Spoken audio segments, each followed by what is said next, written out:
नमस्कार, आप देख रहे हैं DS पर। मैं हूं आपके साथ नफीसा खान। 14 चुनावी वादों के साथ बीजेपी ने अपना मैनिफेस्टो लागू कर दिया है, घोषणा कर दी है, जिसको नाम दिया गया है मोदी की गारंटी। पीएम मोदी ने 46 मिनट का लंबा चौड़ा भाषण दिया और इस भाषण में रिफॉर्म, परफॉर्म और ट्रांसफर पर जोर दिया। वहीं साथ पीएम मोदी ने यह भी कहा कि जोड़ तोड़ वाली सरकार देश को नहीं चाहिए, देश को चाहिए मजबूत सरकार, जिसको 400 पार का दावा और नारा बीजेपी दे रही है। बातचीत कर लेते हैं, शर्मा जी मेरे साथ जुड़ चुके हैं। बड़े दिनों बाद शर्मा जी आज मेरे से बातचीत करने वाले हैं। और देखिए, ऐसे में बात करें जब मैनिफेस्टो को लेकर आपसी पार्टियों में तनाव है, वार है, बीजेपी कांग्रेस की मैनिफेस्टो पर वार करे तो कांग्रेस बीजेपी के मैनिफेस्टो पर पूछे कि आखिर महंगाई, बेरोजगारी, किसान का मुद्दा कहाँ गया। शर्मा जी बहुत बहुत स्वागत है आपका। शर्मा जी, मैनिफेस्टो को लेकर क्या राय है? कुछ नया देख पाए 2014 से लेकर 24 में 10 साल बाद बीजेपी ने एक बार फिर से मैनिफेस्टो दिया है, क्या कुछ लगा? मैनिफेस्टो में क्या बोला उन्होंने? पूरे विश्व भर में रामायण सर्किट बनाया जाएगा, ये मैनिफेस्टो है। ले दे के घूम फिर के वहीं आ गए ना श्री राम की शरण में। क्या है वजह, क्या है उनके पास, क्या दिक्कत होती है उन्हें? वहाँ से क्यों नहीं निकल पाते? भाई साहब, राम मंदिर बन गया, सबको खुशी होगी, बन के स्थापित हो गया, सब काम खत्म हो गया, लेकिन उनके पास विकास के नाम पे गिनाने के लिए कुछ नहीं है, कुछ भी नहीं है। बेरोजगारी दूर करने के नाम पे उनके पास कुछ नहीं है। उनका पिछला जुमला फेल हो ही चुका है। 2 करोड़ नौकरी प्रतिवर्ष दूंगा, तो इस बार तो उन्होंने जुमला उछाला ही नहीं। उन्हें पता है कि इस बार फिर जनता में पकड़ लेगी। कोई उनका मैनिफेस्टो में कहीं से कहीं कोई एक चीज़ ऐसी हो कि जो लगे कि हाँ देश हित में। उन्होंने मैनिफेस्टो में क्या दावा करा? अगले 5 साल तक अभी आपको राशन और मुफ्त मिलेगा। यानी उन्हें पता है ना वो गरीबी मिटा सकते हैं, ना वो गरीबों का जीवन स्तर ऊपर उठा सकते, ना उनके लिए रोजी रोजगार पैदा कर सकते कि जनता अपने आप जाए, अपने आप पैसे से अनाज खरीदे और अपना पेट भर सके। उनके पास कोई इंफ्रास्ट्रक्चर नहीं है, इसलिए उन्होंने पहले ही घोषणा कर दी, भाई अगले 5 साल तुम्हारे जीवन स्तर में कोई बदलाव नहीं आने वाला। 5 किलो राशन का झोला लेके तुम तब भी कंधे पे जाते थे, और अगले 5 साल भी अगर तुमने मेरी सरकार बना दी, मैं अगले 5 साल फिर भी तुम्हें राशन की लाइन में ही लगाऊंगा। झोला लेके 5-5 किलो राशन बटोरते रहना और मोदी मोदी करते रहना। उसके अलावा क्या है उनके मैनिफेस्टो में? कहीं भी कुछ नहीं है। और कांग्रेस को गरियाने का काम, सीधी सी बात है बस।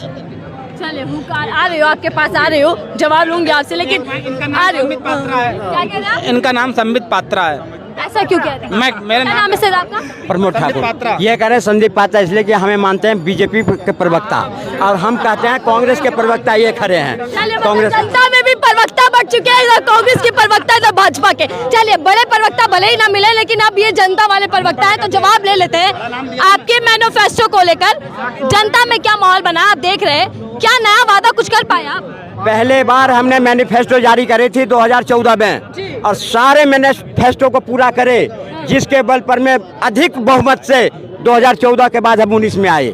और वो मैनिफेस्टो था, आप देश की जनता देखिए सारी मैनिफेस्टो को कब हमने कैसे ने पूरा करे, और जो जिंदगी में कभी कांग्रेस सोच नहीं सकती थी, उस मैनिफेस्टो को हमने लाए और उसको हटाए। और जो देश की जनता ने देखी कि भारतीय जनता पार्टी या उसके कार्यकर्ता और वो सरकार में कितनी दम है, जो देश से लेके विदेश तक और जमीन से लेके आसमान तक डंका बज रहा है मोदी का।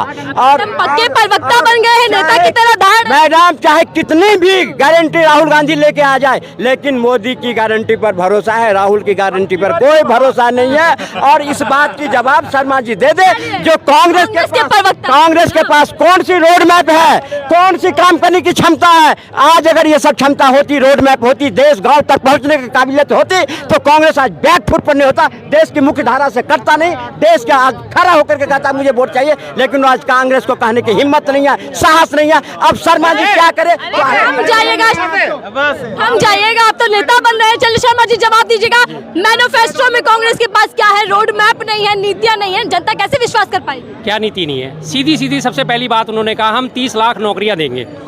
बिल्कुल सच्चाई व्यक्त करी उन्होंने। उन्हें पता है कि 30 लाख ही नौकरियां जनरेट हो सकती हैं, लगभग एवरेज, ऑन एन एवरेज। उससे थोड़ी कम हो जाएंगी, थोड़ी बहुत ज़्यादा हो जाएंगी, लेकिन उन्होंने एवरेज क्या निकाले? 30 लाख नौकरी। उन्होंने सीधा वादा करा 30 लाख का। उन्होंने मोदी जी की तरह झूठ तो नहीं बोला कि 2 करोड़ नौकरी प्रतिवर्ष दूंगा। 2 करोड़ प्रतिवर्ष देने के हिसाब से आज 10 साल में 20 करोड़ नौकरियां हो जाती हैं। 20 करोड़ लोगों को रोजगार मिल चुका है क्या? आज नौकरियां मिल गई क्या उन्हें? 2 करोड़ 10 साल कहीं से कहीं कोई टिकता नहीं। पूरी 2 करोड़ छोड़ो, 20 लाख भी नहीं दे पाए वो। पहली उनकी सच्चाई कि 30 लाख। दूसरा, उन्होंने कहा कि 50% आरक्षण हम महिलाओं को देंगे, यानी महिलाओं की भागीदारी, जिसके लिए उन्होंने न्याय यात्रा निकाली थी अपनी, युवा, किसान, नारी, श्रमिक और भागीदारी। तो युवाओं के लिए उन्होंने घोषणा कर दी कि आप अपनी डिग्री डिप्लोमा पूरा करके आओ, आपको पहले साल के लिए 1 लाख रुपये आपको दिया जाएगा, आप अपने आप को बेरोजगार महसूस ना करो। पहली गारंटी उन्होंने पूरी कर दी। नारियों के लिए उन्होंने दूसरी नारी न्याय, नारियों के लिए 50% का उन्होंने सीधा सीधा घोषणा पत्र में उल्लेख कर दिया अपने मैनिफेस्टो में कि हम आपको 50% नौकरियों में आरक्षण देंगे ही देंगे, आपके लिए रिजर्व करी जाएंगी, पूरी कर दी। किसानों को उन्होंने एमएसपी की गारंटी कर दी, आप एमएसपी मांग रहे हो, हम आपको एमएसपी की देंगे, और इस बात की गारंटी हम दे रहे हैं। मोदी जी भी आए थे वादा करके, किसानों को आए दुगनी कर देंगे, दुगनी कर देंगे, क्या वो कर पाए? दो बार ये किसान आंदोलन हुआ, दो बार। पहली बार के किसान आंदोलन में 750 किसान जो है बॉर्डर पर बैठे बैठे जो है बेचारे अपने दम तोड़ गए, लेकिन उनके कान पे जू नहीं रहेगी। जब उन्हें पंजाब का इलेक्शन दिखा, बाकी 4 राज्यों में हालत उनको खस्ता होती थी, तब जाके एक दिन वो टीवी पे आए, साहब मैं समझा नहीं पाया, मैं इन किसान आंदोलन से परेशान हूँ और मैं अपने जो है कानून वापस लेता हूँ। अल्टीमेटली वह अब दोबारा जब आए तो उन्हें जैसे ही वो आते हैं उन्हें खालिस्तानी और आतंकवादी दुनिया भर के उनके तमगे लाद दिए जाते हैं। ठीक है जी। तीसरी चीज़ युवाओं के लिए, आज 18 से 35 साल का 47% युवा जो है वो बेरोजगार घूम रहा है। अभी आपने ताज़ा सर्वे देखा होगा सीडीएस का, सीडीएस लोकहित का सर्वे, उसमें सबसे बड़ा मुद्दा उभर के क्या आया? बेरोजगारी, महंगाई और ये शिक्षा और स्वास्थ्य, यही सारे मुद्दे उभर के आए। उन मुद्दों में कहीं भी ना राम मंदिर को जगह मिली, ना धार्मिक आधार पे बंटवारे को जगह मिली, किसी ने कोई मुद्दा नहीं। सारी दुनिया इस बात से परेशान है, लेकिन ये उसको सर्वे को नकार देंगे क्योंकि वो इनके फेवर में नहीं जा रहा। अभी एक सर्वे जारी हो जाएगा वहाँ पे, मॉर्निंग कंसल्ट नाम का अभी अमेरिकन संस्था है जो इनकी पेड है, उसका कल सर्वे जारी हो जाएगा कि मोदी जी 78% रेटिंग के साथ विश्व गुरु हैं, उसको फ़ौरन मान लेंगे। उसमें सर्वे में शामिल कितने लोग होते हैं? मात्र 5000। सीडीएस के सर्वे में शामिल कितने हुए लोग? 5 लाख। 5 लाख ज़्यादा है, 5000 ज़्यादा। 5000 में से 3000 लोगों ने कह दिया तो मान लेंगे, अरे मोदी जी तो विश्व गुरु है, उनका तो डंका बजता है। लेकिन 5 लाख लोग जब कह रहे हैं कि शिक्षा, स्वास्थ्य, बेरोजगारी, महंगाई ये हमारे मुद्दे हैं, उसको ये नकार देंगे, कहेंगे कांग्रेस का प्रायोजित सर्वे है, तो कांग्रेस का प्रायोजित सर्वे है, ये तो सीधी सी बात है। सर, कांग्रेस कह रहे हैं कि न्याय पत्र है ये। हाँ। ये बात तो आपने 2019 में भी कही थी कि किसान न्याय लेकर आ रहे हैं। किसानों ने विश्वास नहीं करा, जनता ने विश्वास नहीं किया, तो इस बार कैसे जनता आप लोगों पर विश्वास कर पाएगी? कैसे न्याय दिलाएंगे आप? कभी कभी भ्रम की पट्टी हटने में देर लग जाती है जी। एक बड़ी पुरानी कहावत है ना, देर आए दुरुस्त आए, तो कोई बात नहीं, देर आए लेकिन दुरुस्त तो आए। पहले 5 साल तो उन्होंने काट दिए हवाबाजी में, लफ्फाजी में, जो अब सबका मोह भंग हो चुका है। जहां आप देखोगे जवान परेशान, किसान परेशान, नौजवान परेशान, छात्र परेशान, महिलाएं परेशान, पहलवान परेशान, बहन बेटियां वो परेशान, कानून व्यवस्था की धज्जियां उड़ी पड़ी हैं, हर जगह हालत बेहाल है। जमीनी स्तर पर आपने देखा, अब तो ये पहले हिंदू मुस्लिम में बांट रहे थे बीजेपी वाले, अब इन्होंने जाति जाति में बांटना शुरू कर दिया। अभी आपने देखा ना गुजरात में कितनी बड़ी रैली हुई है क्षत्रिय समाज की, सारे क्षत्रिय ने, राजपूत ने कह दिया इस बार बीजेपी को वोट बिल्कुल नहीं जाएगा। लाखों लोगों की रैली है, लेकिन मेन मीडिया से वो गायब है।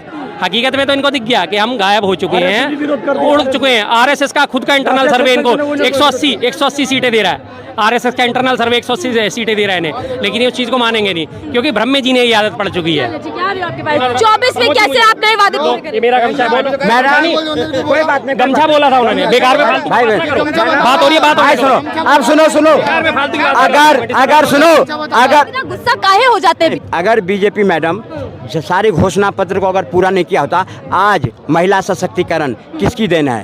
कांग्रेस ने ही तो बनाई थी, लेकिन लागू क्यों नहीं करी? लागू कर दिया होता, सुनो, कांग्रेस ने कर दिया होता तो आज वोट रहते। राम मंदिर खुलवाया, बनाए क्यों नहीं? आज अगर मोदी ने कोर्ट के माध्यम से बनवा दिया तो कांग्रेस को दर्द हो रहा है। इतने हाईवे बने हैं, 7 एम्स थे, आज 24 एम्स हैं। इतने एम्स बने हैं, क्या उसमें नौकरी नहीं मिली है? इतने हाईवे बने, उसमें नौकरी नहीं मिली है? सारे नौकरी भी मिला।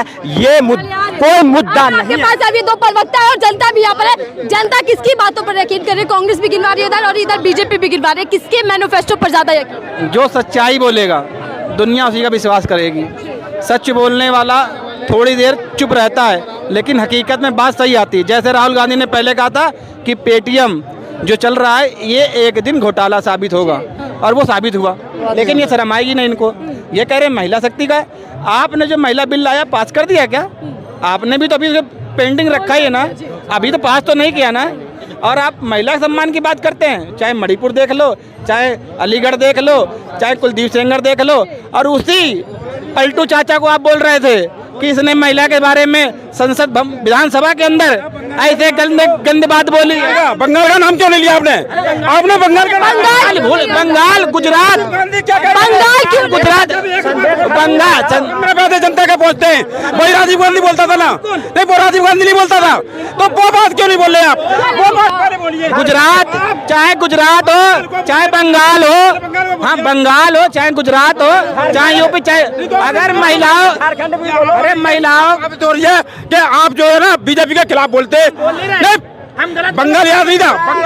हमने नहीं बोला, हम ये कह रहे संदेश खाली गलत है, पाप है वो। ढंग से बात कीजिएगा, आप मुद्दे याद दिला रहे हैं जनता। सुनिए, यही विधानसभा, सुनिए मेरी बात सुनिए, विधानसभा में पलटू चाचा ने बोला था महिलाओं के बारे में, कितनी गंदी बात बोली थी, और आज उसको बगल में बैठा लिया इन्होंने। आज उस वो महिला जो पीछे बैठी थी, हमारी स्मृति ईरानी सांसद जी जो वो बोल रही थी नीतीश कुमार तुम्हें संसद में रहने का हक नहीं है, आज तुम्हारे साथ बैठी है, उसी ने महिलाओं को अपमान किया था। कांड से